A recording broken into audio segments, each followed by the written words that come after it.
yung balik sa kanila, yung tinatawag nating retaliation, pag gusto na nilang bumalik sa Diyos, matindi. Because marami na silang natanggap Marami mula natanggap na. sa mga spirito. And therefore, because of that, the devil will not see. May karapatan na yung demonyo kasi talagang ginamit mo na sila eh. It's like a con man eh, na person na yung humiram ka ng pera sa taong yan, marami na yung nautang mo, hindi ka basta-basta makakaalis. Oo. That's why it's seemingly, yung benefit ay parang malaki, it's because yung kapalit niyan ay kaluluwa mo, di ba?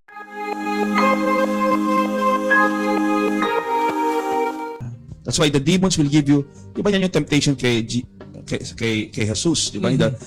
Nung nasa disyerto siya, no? I will give you all of these things. Sabi nila, Just you worship me. just worship me. So that's the same temptation na ginagawa ngayon ng demonyo sa ating mga kababayan. Pero sinasabi ng mga tao, hindi naman naniniwala pa rin naman kami sa Diyos eh.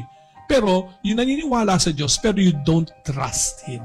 No? So, it's one thing to believe, Because but even one thing is also the to demons trust believe in God, di ba? Yeah, oo. So there's no difference between the belief of of the demons and someone who believes and still uses these powers. Okay. God loves us so much na yung sabi nga natin na the only reason God brought us here on earth is to bring us to His kingdom in heaven. And therefore, the devil now works hard to see to it na hindi tayo makakapasok sa kaharian ng Diyos by our own choice, no? Tutuksohin niya tayo ng diablo, pero tayo yung gagawa ng desisyon kung gusto natin sa kaharian ng Diyos o hindi. Kaya nga, nung tayo'y bininyagan, yung very explicit yung tanong sa atin, tinatalikuran mo ba si Satanas? So mula nung sinabi natin na tinatalikuran natin si Satanas at lahat ng kanyang pambubuyo at tayo na nanalig sa Panginoong Diyos sa makapangyarihan sa lahat. Ito yung sinasabi natin kanina na hindi lang kailangan yung naniniwala ka, kundi nagtitiwala ka. You trust totally in God, that God infinitely loves you, cares for you, and will provide for your things. So the moment na humanap ka ng sources, na gagawa ka ng sources para maka-attract ng mga blessings o na swerte, you're actually going back doon sa parang binabawi mo yung pagtalikod mo kay Satanas. Pero para sa mga Katoliko na seryoso talaga na mamuhay sang-ayon sa kalooban ng Diyos, dito natin tinatawag na meron talagang battle na mangyayari. No? The battle for souls. Ito yung spiritual warfare. Paano ba natin, Father Joseph, pwedeng intindihin para sa ordinaryong Katoliko ang kahulugan ng spiritual warfare? Well, kasi una-una sa lahat, the demons silang nauna dito sa lupa. Okay? When they were thrown down from heaven in the book of Revelation, sila ay tinapon sa lupa. Now, we're not supposed to be dito sa lupa. We're supposed to be in the Garden of Eden. Paradise. But because nagkasala si Adan at si Eva, tayo ay, we were sent out of the garden and we were thrown down also on this earth. Okay? We were placed on this earth. Now, so kasama natin mga demonyo. Okay? And because we have sinned, we are under the power of the devil. Why? Because he's the father of sin at siya ay mas malakas sa atin. That's why sa impyerno, all the damned souls ay nasa ilalim na kapangyarihan ni Satanas. Because he's a pure spirit. Mas malakas siya kaysa sa yung mga human souls. Okay? Or human beings. So, when we are born under the kingdom of the evil one. And then, because we were in sin, it was easy to tempt us. So, yung demonyo gumawa siya ng kanyang reliyon. For itong mga ating manunod, para siya ay sambahin. Okay? Yan yung mga pagan religions natin. And we practice these religions because we feared the demons. And we wanted also to get some form of pleasure, yung mga benepisyo ng sa demonyo. But heaven was, so basically, we're under the power of the devil. Now, God became man in Jesus in order to, sabi nga, break and destroy the works of the devil. That means, unang-una sa lahat, yung mga pagan religions. In order to destroy these pagan religions so that man realizes that there is only one God. Okay? So Christ came to open heaven and to take all of us who are under the dominion of the devil, okay, and bring us to His kingdom. And His kingdom ay nagumpisa dito sa lupa. It ends in heaven. But because we are still surrounded by the evil spirits, and they are envious because kaya pa natin pumasok sa langit, sila hindi na eh. Walang katapusan na ang kanilang buhay sa impyerno. Now they see that itong mga human beings ay pwedeng, they can be freed or liberated from our power. They will not worship us anymore, and they can enter pa heaven. So talagang gagawin nilang lahat para hindi mangyari yan. So that we continue to submit to them and offer them adoration, because the number one desire of the devil is to be like God, to be adored like God. So with the coming of Christ, now God has opened heaven, and now we have the capacity now to say no to the dominion of the devil and say yes to the kingdom of God. And kaya when we're baptized, the Lord gives us that capacity now, not only to enter heaven, but also to fight for our souls, so that we will be able to live yung buhay natin dito ay buhay ni Jesus. Isang banal na buhay, para kapag tayo yung mauna, when we die, the Father will recognize Jesus in us and embrace us. We will be able to unite with the Father. So spiritual warfare actually is, we are born under the power of Satan, under his dominion, and he will not simply let us go. Secondly, so it's a battle between yung kaluluwa natin at si Satanas. He will try to make sure that we do not live out our baptism, that we don't enter the kingdom of God. Pangalawa, of course, is the battle is with the concupiscence natin, yung ating fallen human nature. Yung sinasabi ni St. Paul, ni San Pablo, na yung mga gusto kong gawin na tama, hindi ko nagagawa. Yung mga mali no dapat hindi ko ginagawa, ay ginagawa ko. So that is the constant battle within us. And we fight that battle against our concupiscence in order to say yes to God, to carry our crosses. At pangalawa, yung spirit of the world, yung sinasabi nating espiritu ng mundo. Not the world as such, because the world is created by God and it is good. It is the spirit of the world that is worldliness. Yung secularism, consumerism, materialism, yan yung mga value system ni Satanas na nilagay niya sa mundo. That is still very much alive and very much, may say, it still permeates napakaraming tao pa. No? And that is where the third spiritual combat or war occurs. When we fight the spirit of the world, when we combat itong mga different value systems ng mundo, whether it is found in the government, in political ideologies, etc., that's the spirit of the world. So, ibig sabihin, tatlo yung nilalabanan natin all at the same time. But the number one enemy, sabi ni St. John of the Cross, is the devil. The devil. Because he's the one who is able to create make use of the flesh and the world to destroy us. Okay. Yeah, so kaya nga siya yung puppeteer. Siya yung nagpapagalaw ng lahat. Pero tayo bilang tayong we are flesh and blood and spirit at the same time. So yung mundong ginagalawan natin lumalaban din sa atin, no? So the devil uses the fallen world against us, and therefore we need to fight the devil and the fallen world. But at the same time, meron din tayong internal conflict with ourselves. Yun yung sinful self natin. So ginagamit din ng Diablo yun, yung conflict na yun sa sarili natin, yung concupiscence na yun, against us. So ang kalaban natin, the devil, the world, and ourselves, di ba? Kaya nga, di ba, if you remember, di ba, kapag merong opening isang exorcist, maybe lust, he's fighting lust. The devil will, before an exorcism, the devil will make sure that this person, suddenly will encounter something in the world that will trigger itong temptation na to. So the devil makes yung ating laman, yung ating concupiscence, yung ating fallen human nature meet something in the world, the spirit of the world, para maudyok tayo na magkasala, so that we sin. So he knows how to manipulate itong mga circumstances. No?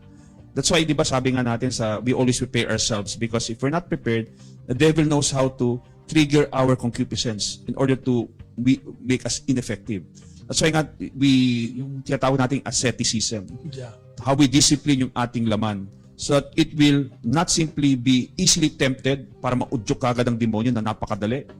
Okay? But we're able to say no to the temptation, yung mga tukso na binibigay sa atin ng demonyo, no? Na na bumabagsak sa ating buhay. Ngayon, dahil meron tayong spiritual warfare, hindi ka pwede magkaroon ng gera nang wala kang spiritual weapons or spiritual defense. So, ano yung naman binigay sa atin ng Panginoong Diyos as a sign of His being a loving Father to see to it that we are able to fight a winning battle against evil spirits? Well, I think we can see sa ating ebanghelyo, no? Sabi nga, itong particular demon na malakas, prayer and fasting. So, importante, we should know the different types of prayer. Hindi lamang prayer for healing, kasi madalas prayer of supplication, yung for our personal needs, yung para sa ating mga pangangailangan, or prayer for healing. But we forget to pray prayers of protection. At pangalawa, prayers to cast out evil spirits. Hindi natin ngayon lamang, no, na unti-unti dumadami na mga taong may alam about tinatawag nating deliverance prayers or prayers of minor exorcisms or prayers of Liberation. spiritual liberation. No? And secondly, yung fasting is how do you discipline yung sarili mo, the different ascetical practices na pwede natin gawin, okay, in order to strengthen ourselves for the combat. Kasi hindi lang using lang sacramentals That we also grow in the virtues. Yes. Kasi yung sacramentals ay tulong lamang para sa ating yung ating spiritual na kaluluwa. Yung grasya sa ating kaluluwa, it doesn't replace it. It simply helps it. So unang-una, the important thing is to grow in the virtues because dito lumalago yung ating sinasabi nating yung ating spiritual life, yung ating spiritual na buhay. Kaya nga it's by growing in the virtues that you actually grow in grace. And pag lumago yung grasya sa ating kaluluwa, then we're protected in the core of our being. And the sacramentals assist in the outer core. Okay? Because, di ba sabi nga natin, yung sakramento ng kumpisal, tinatanggal ang kapangyarihan ng demonyo sa kaluluwa. Yan yung ginagawa ng sakramentong ito. The sacramental of exorcism removes the bondage naman ng demonyo to the body. Because yung katawan ay ginamit sa kasalanan. And therefore may karapatan yung demonyo. So the sacramental eradicates the demonic bondage or ownership on the body. The sacrament of confession removes the demonic bondage on the soul. So yung sacraments are very essential sa ating spiritual life in order to grow in grace, in both sanctifying grace, that which makes us holy, and actual grace, so that we may be able to resist the temptations from the evil one. So pag ang isang Katoliko na hindi siya nag-access regularly ng sacraments is a very weak Catholic. Oo, kahit gumamit siya ng napakaraming mga sacramentals, it's useless Why? Because I can be liberated from, in a sense, bodily, but if my soul babagsak sa impyerno yan, walang saysay lahat yan. That's why it's important to remember that the number one defense is always yung grasya sa ating kaluluwa. That's the number one thing that is the most important thing. Kaya mga santo, kahit sila binubugbog ng demonyo, katulad ni Padre Pio, St. John Marie Vianney, it didn't really, the most important thing was they kept their soul always in a state of grace. Yung banal na Espiritu Santo ay araw at gabi nananahan doon sa kanilang kaluluwa. Because that is What is essential. Essential, and what makes them a friend of God. Yeah, and that's the one that makes us able to enter heaven, yung what is in the soul. Hindi yung anong ganda ng katawan natin, kundi yung ganda ng ating kaluluwa.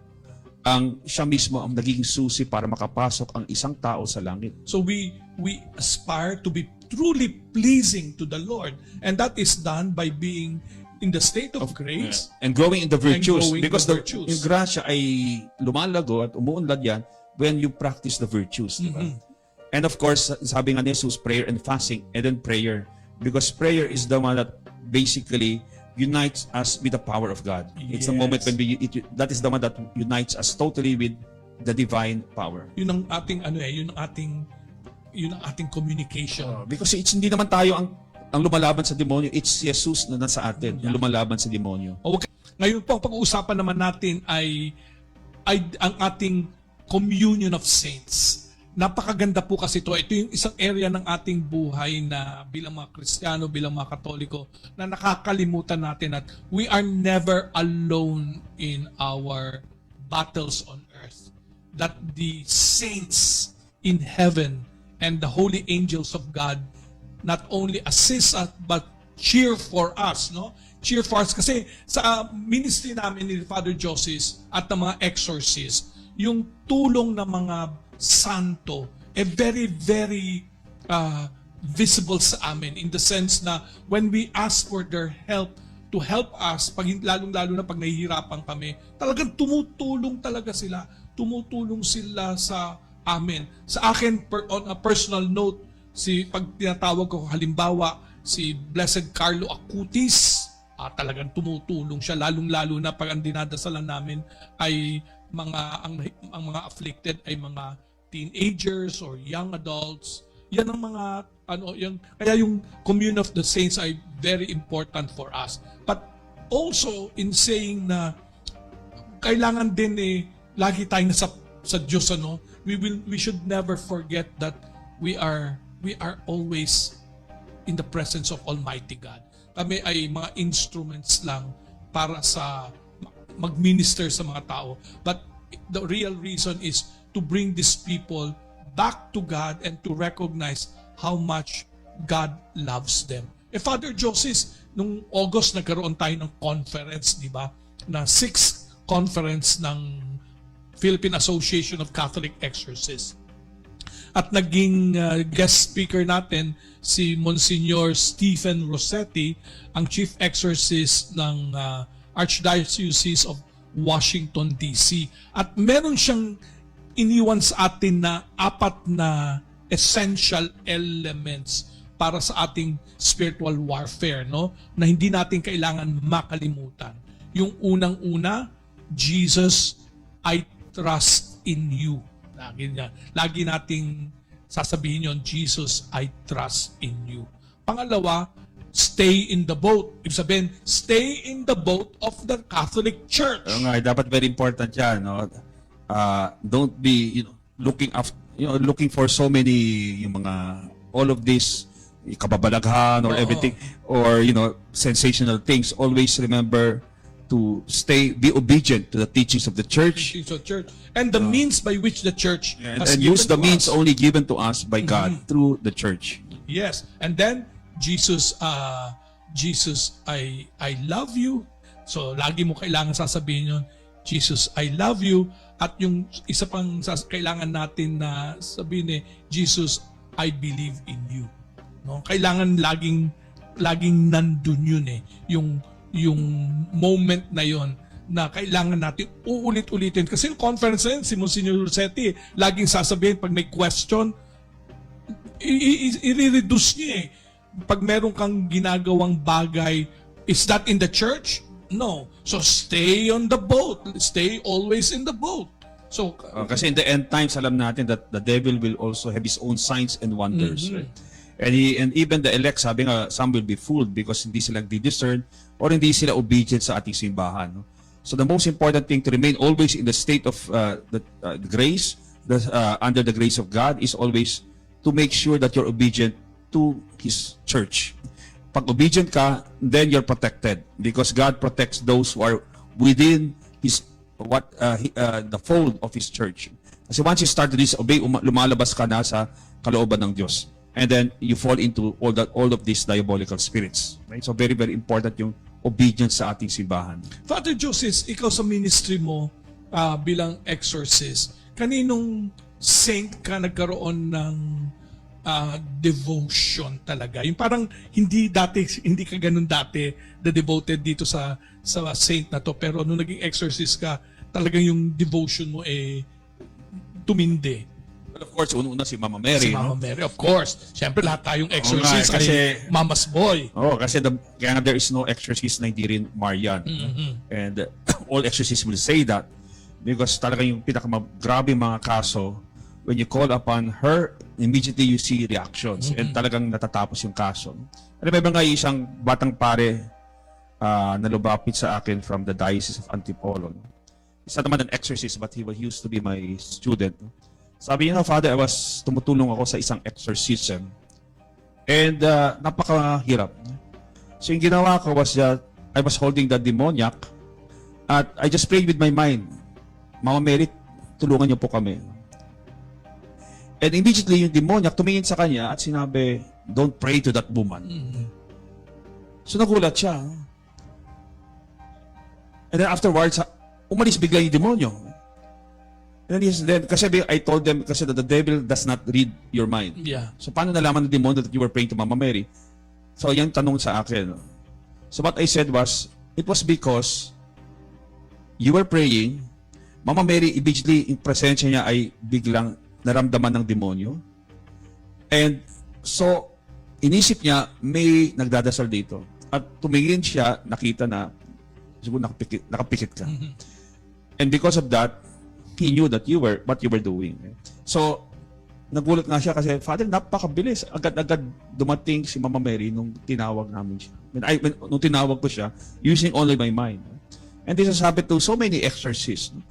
Kaya nga, the number one saint, of course, in spiritual warfare is yung ating mahal na ina. Yes. Because she will be the number one saint that yung natatanging at pangunahing santo na gagamitin ng Diyos to destroy the pride of Satan, of course. And of course, the second most powerful saint is Saint Joseph. That's another saint na naging very close ako during my time still as an exorcist. Saint Joseph, terror of demons, no? Especially yung Saint Joseph's cord against the spirits of lust, like Asmodeus. No? Kasi ang dami ko rin yung mga experience sa mga kabataan na kapag sinusot nila yung cincture cord of Saint Joseph, agad-agad yung mga temptations against lust ay nawawala. Yung kanilang mga bangungot na parang nirelate sila sa gabi, no? Biglang nawawala. And of course, my patron saints, I became more devoted to them, like Saint Francis of Assisi. Of course, Saint Joseph is also my patron saint. And also Saint Ignatius of Loyola, because I have a relic na ginagamit ko, especially nung bagong exorcist ako. And I think those are the major saints na that I use. Kasi sa ako din, ganyan si Mama Mary. Siyempre, of course, being a Dominican, si Mama Mary. And then I learned about si Saint Joseph kasi part siya din ng devotion ng mga Dominicans. Pero na-discover ko siya yung power niya sa tulong niya sa exorcism ministry. Kakaiba. Fatherly yung dating niya Si Mama Mary, iba yung dating niya pag tumutulong siya Pero si Saint Joseph, iba yung dating niya And then of course, si Saint Dominic being a Dominican and many other Dominican saints dahil ginagamit natin mga relics nila. Pero ako kasi nakita ko rin na eventually, si Blessed Carlo Acutis, soon to be a saint, this coming Jubilee year, malaki din natutulong niya, lalong-lalo na sa mga kabataan. No? Sa akin yun kasi, as a way for us to make All Saints Day very relevant, di ba? Is to remember na hindi tayo nag-iisa We're never alone. Sometimes we think that we're alone when we are in the pag natatalo tayo, bumabagsak tayo, parang iniisip natin pinabayaan tayo ng Diyos. Pero actually, kung maisip lang natin, God is making us aware nasan ang kahinaan natin so that we will develop the virtues to counteract that. Di ba sabi mo yun Paano ka malalaman na may patience ka kung hindi ka naman ilalagay sa situation where your patience is going to be tested, di ba? So, mahalaga din yung area na yun na makita natin, and the saints really are the ones that tell us na kayanan namin. Kayanin mo din yan. They are like what our future, no? Pero maganda nga na I remember yung sinabi nga ni Jesus kay Saint Faustina sa diary, no? When you are in spiritual combat at lumalaban ka sa demonyo, sabi niya, don't forget that all the saints as well as the angels are looking down upon you. They are watching you do combat in the arena, and they are cheering for you, and they're interceding for you. Yan yung communion of saints na madalas na nakakalimutan natin. And therefore, I always say, have a devotion to especially your patron saint. Kasi a devotion means that iniimbita mo sila. Parang mga demonyo yan Unless you invite them in one way or the other, hindi sila kakapit sa buhay mo. Mga santo, they will assist us, but they can only do so in a limited manner unless you give them more authority by having a devotion and praying to them. Then nagkakaroon sila ng kalayaan para mas makapasok sa buhay natin at para mas magabay tayo at kalingain tayo at tulungan tayo sa ating labanan against the fallen angels. Iano natin muna, Father Joseph, nung umalis tayo sabi natin yung mga multo. So, meron ba talagang ghost or multo? Because marami, they don't now believe in ghosts, di ba? Kahit marami na, for example, marami na experience sa mga kanilang kasambahay o mga kasama sa tahanan nila doon sa lugar. But the Bible teaches us that there are ghosts. Right? Even Jesus says that. That's when he appeared sa kanyang mga alagad, sinabi niya, I am not a ghost. Right? That's why touch me because I have flesh. And even nung nasa bangka, no, yung mga apostoles, tapos naglalakad si Jesus sa dagat, they said, it is a ghost. No? So it's a common experience and it's accepted by the Jewish society that there are ghosts, no? May mga multo. Okay? And therefore, it is something that we have ready to accept. No? Talagang may mga multo. The important thing siguro is to see, to discern who are these ghosts. What is their identity? Sino talaga sila? Okay. Ano kaya ano sagot doon, Father Joseph? Sino ba itong mga multo na ito? Kasi sabi natin kanina, ang common concept natin ay disembodied spirits. So mga kaluluwa ng mga yumao, no? Yun ang pagkakaintindi natin, common understanding natin ay kaluluwa ng mga yumao. Pero ano ba yung proper Catholic understanding ng ghost? Well, the basic definition is that it is a spirit. It's a spirit. That that manifests itself. That is a generic or general definition ng multo. Right? Okay. But the popular definition ng multo is, of course, as I mentioned, kaluluwa ng tao na yumao na. Right? So I think that is something that is important to remember. Right? So, pangalawa, the popular definition ng multo or ghost is basically a soul that is roaming, that used to be alive. Okay? It used to be of course, a human soul. Okay? It's a human soul. It's not a angelic soul. Okay. It's a human soul.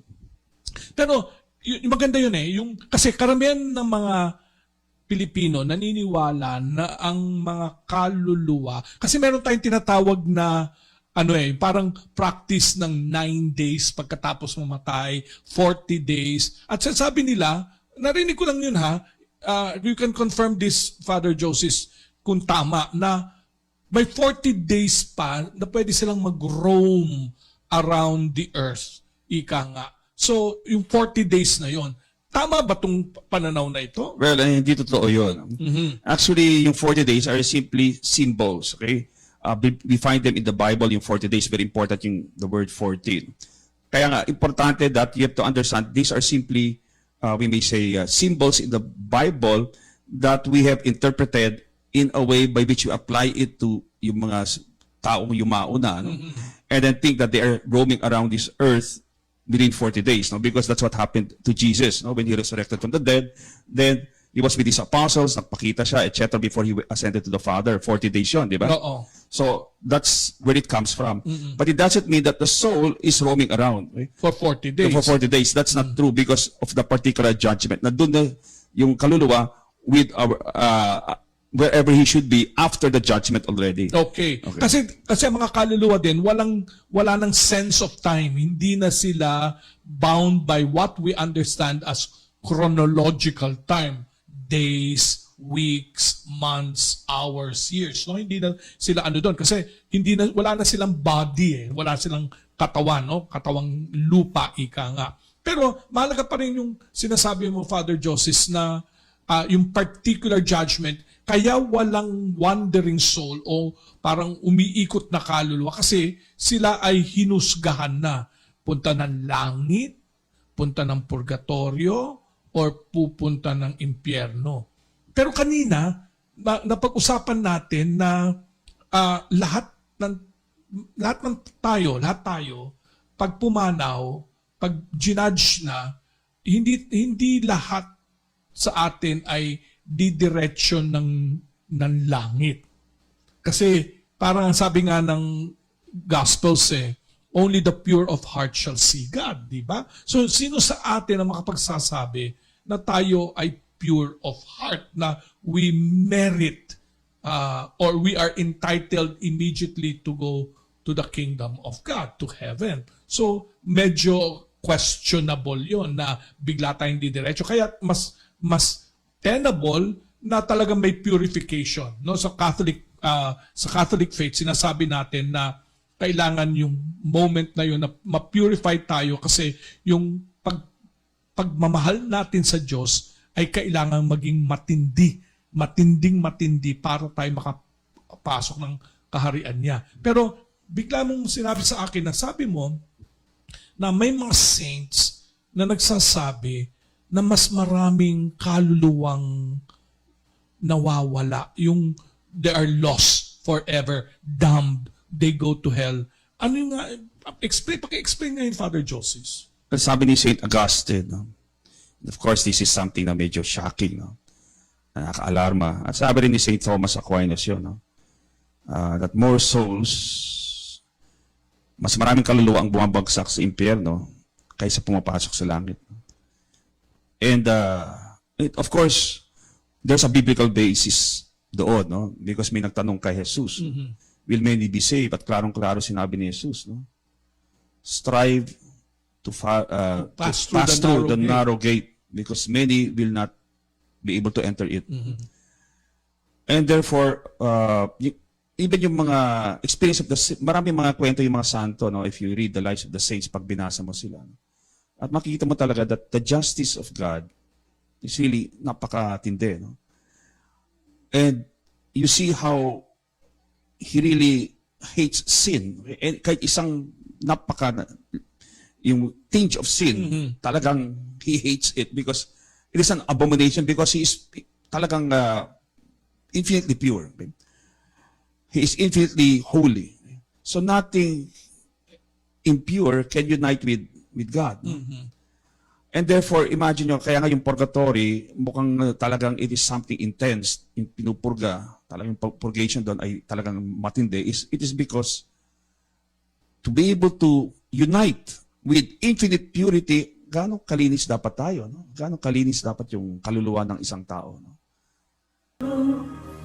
Non darko sindikidu, baneretro satana, numai suade mikivana, sumala quelibas, itse venena biba, crusaka sindikilu, non darko sindikidu, baneretro satana, numai suade mikivana, sumala quelibas, itse venena biba, crusaka sindikilu, non dako sindikidu, sade retro satana, numai suade mikivana, sumala quelibas, itse venena biba, crusaka sindikilu, non dako sindikidu, sade retro satana, numai suade mikivana, sumala quelibas, itse venena biba, crusaka sindikilu, non dako sindikidu, sade retro satana, numai suade mikivana, sumala quelibas, itse venena biba, crusaka sindikilu, non dako sindikidu, baneretro satana, numai suade mikivana, sumala quelibas, itse venena biba, crusaka sindikilu, non dako sindikidu, baneretro satana, numai suade mikivana, sumala quelibas, itse venena biba, crusaka sindikilu, non dako sindikidu, baneretro satana, numai suade mikivana, sumala quelibas, itse venena biba,